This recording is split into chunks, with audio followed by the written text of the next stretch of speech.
My name is Omanyala, the fastest man in Africa and the fastest man in the Commonwealth, and the African record holder, African champ, and the Commonwealth champ. I grew up in a family where my dad was someone who believes in, books. Grew up in the western part of the country where, big guys come from, carrying 20 liters of water from the river at like 6 years.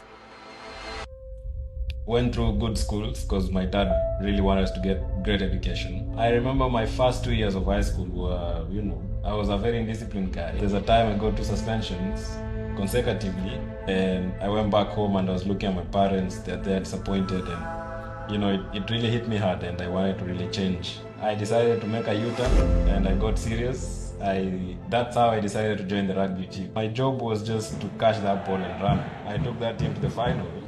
I was a star. I still miss rugby. I love rugby. I remember the first time I watched athletics was in 2004.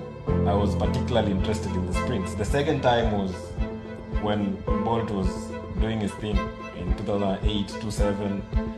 And of course, when Blake broke the Diamond League record, that was when I started now just getting interested. I never had any idea that I'll one day become a sprinter. For this type of sport, there's a lot of pain mentally, physically, emotionally, because you have to make a lot of sacrifices. You have to be very patient with yourself. You have to just trust the process. I really hoped that I could run a sub 10 at the Olympics, but I always say that everything has a reason, because it was 10 days after the Olympic Games in Austria. I had no sponsorship then.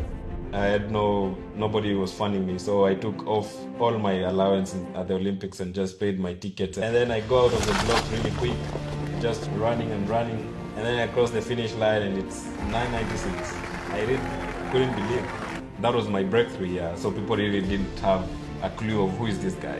Going into the event and it's Omanyala, Omanyala, like everywhere. And there was so much excitement at the warm-up area. So I go out and I do my warm-up and then I snap my groin.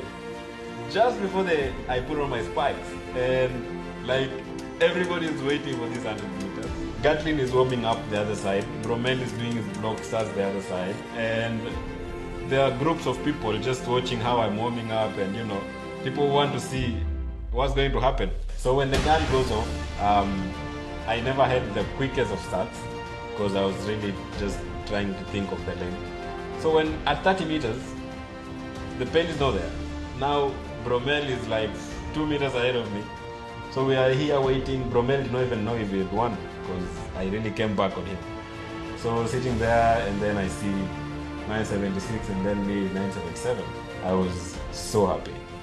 3 years ago, nobody could have ever thought that a Kenyan could be among the fastest 8 guys in the world. Nobody would believe that. But now, anytime they're counting sprinters, Kenyan is among them. So I'm really proud of the achievement that we've had over the years, and how it's going to impact the society in Kenya and Africa, of course. I know it's going to be massive.